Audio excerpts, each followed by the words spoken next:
Tonight on A Second Look, we're remembering the career of our colleague Rita Williams, who plans to retire at the end of the month. Before she became a full-time reporter at KTVU back in 1980, Rita was a reporter for KQED, and while she was there, she covered a story that shook the political foundation of San Francisco, the assassinations of Mayor George Moscone and Supervisor Harvey Milk. In 2008, here at KTVU, Rita remembered those events 30 years later.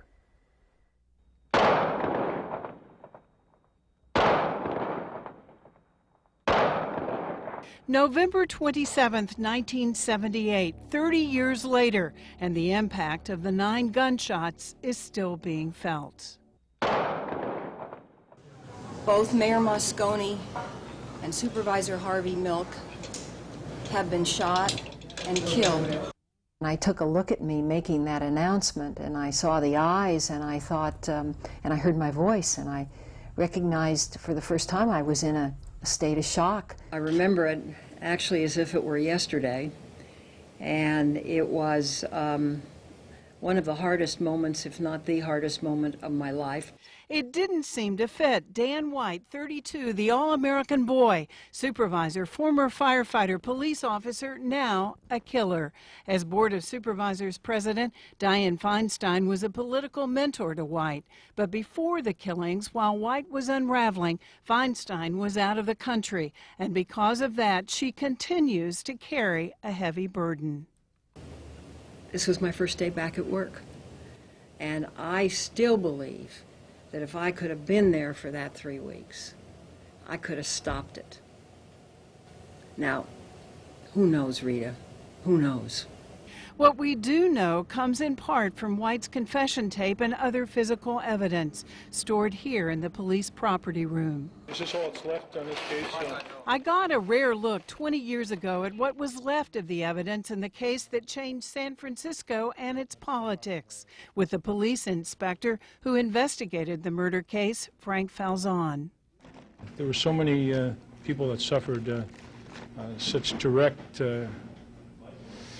hurts. The biggest package contained the clothes Dan White wore when he crawled through a window of City Hall, a .38 stuck in his belt. My sister-in-law's. The gun White used was gone. This court order called for its destruction in 1982. It became a manhole cover. This is the original letter White sent the mayor 3 weeks earlier, resigning from the Board of Supervisors, saying he couldn't support his family on $9,600 a year. He changed his mind and asked for his job back. After Mayor George Moscone told White he was appointing someone else, he led the distraught White into this private room. Here, Moscone poured 2 drinks from these bottles of liquor into these glasses.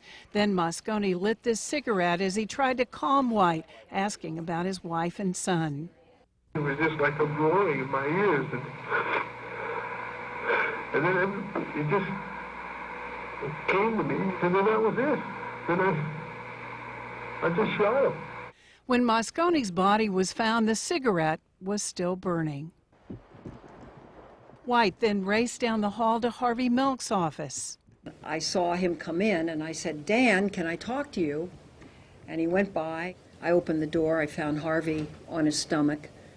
I tried to get a pulse and put my finger through a bullet hole. He was clearly dead. As Feinstein was trying to calm the city, police went to White's Excelsior District home, where for days he had been holed up alone in a sleeping bag, poring over these newspaper clippings about his resignation, flyers opposing his reappointment, a photo of his dead father. Dan White wasn't able to handle it. In my opinion, he never belonged in City Hall. White's defense attorney says Dan White was a sick man and revealed his wife made him see a psychiatrist just a few weeks before he killed himself. As I recall, he had started medication for depression weeks before. That may have lifted him enough so that he had the energy to take steps to end his own life. Doug Schmidt believes the medication caused White to finally see clearly what he'd done, and he couldn't live with it. On October 21st, 1985, he turned his car into a gas chamber in the garage of his home and sentenced himself to death. When we come back on a second look, Rita's interview with the mother of Kevin Collins. And a bit later, the Pope came to San Francisco, and Rita Williams was there. Follow Second Look on Facebook and Twitter.